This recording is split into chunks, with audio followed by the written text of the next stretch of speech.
खुर्द आणि त्याचबरोबर मिठागर परिसरामध्ये एटीएस आणि एनआयएनं मागील काही वर्षांमध्ये अनेकदा कारवाया केल्यात।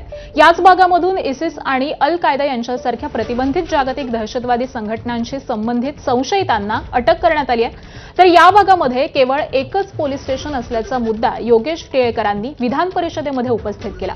त्यावरती गृहराज्यमंत्री योगेश कदम यांनी उत्तर देत आवश्यक असल्यास कोम्बिंग ऑपरेशन करू असं सांगितलंय।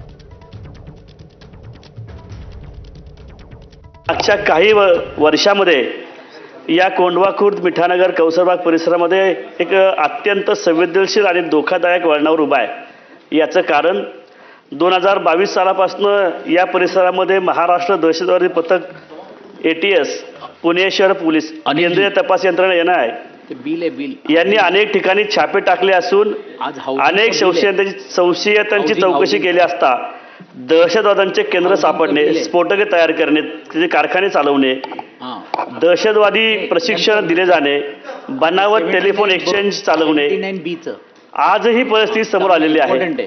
सभापती महोदय, आयसीसची पुण्याची स्लीपर सेल 11 दहशतवादी त्या भागामध्ये एका निष्णात डॉक्टरांचा सुद्धा समावेश त्या दहशतवादीमध्ये होता। मी मंत्री महोदयांना विनंती करतो की या भागाची सुरक्षितता वाढवण्यासाठी आणि त्या भागातला सामान्य आणि प्रामाणिक नागरिक सुरक्षित राहण्यासाठी आपण काही उपाययोजना करणार आहोत का? ज्या पद्धतीनं मालेगाव या ठिकाणी विशेष सुरक्षा अधिकार देऊन अप्पर पोलीस आयुक्त दर्जाच्या अधिकाऱ्याच्या नियंत्रणाखाली विशेष सुरक्षा कक्ष स्थापन केलेला आहे, तसा सुरक्षा कक्ष आपण स्थापन करणार आहात का? या पोलीस स्टेशनचा ताण पाहता पोलिसांची संख्याबळ वाढवण्याची आवश्यकता आहे, ती आपण वाढवून द्यावी ही माझी विनंती आहे।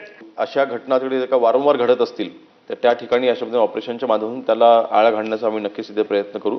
दुसरी आपली मागणी होती की अप्पर पोलीस आयुक्तालय तिथे सेपरेट व्हावं अशी आपली मागणी आहे। त्या अनुषंगाने सन्माननीय मुख्यमंत्री मोदयांची देखील मी स्वतः चर्चा करेन आणि तिथले सीपी आहेत त्या सीपींना या बाबतीमधल्या सूचना ह्या नक्कीच देण्यात येतील। त्यांचा अहवाल देखील आपण मागवून घेऊ की आवश्यक असल्यास ती देखील आपण कारवाई तिथे करू, संख्या तिथे वाढवण्यात येईल। आणि दुसरी आपली नवीन पोलीस चौक्या तिथे व्हाव्या अशी आपली जी मागणी आहे त्या अनुषंगाने देखील पोलीस आयुक्तांना आजच त्या बाबतीमधल्या सूचना ह्या देण्यात येतील। आवश्यक असल्यास चौकी देखील आपण तिथे वाढवू। एटीएस देखील आपलं तिथलं बऱ्यापैकी ऍक्टिव्ह आहे आणि ऍक्टिव्हली ह्या संबंध भागामध्ये योग्यरित्या तिथे कारवाई करते।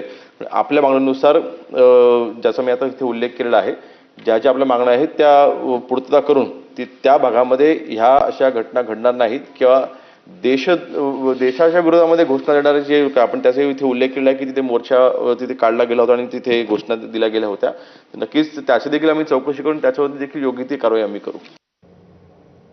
आणि यानंतर शेतकरी कर्जमाफी संदर्भामध्ये अतिशय मोठी बातमी। राज्य सरकारने जाहीर केलेल्या शेतकरी कर्जमाफीची अंमलबजावणी पुन्हा थांबली आहे। केंद्र सरकारकडून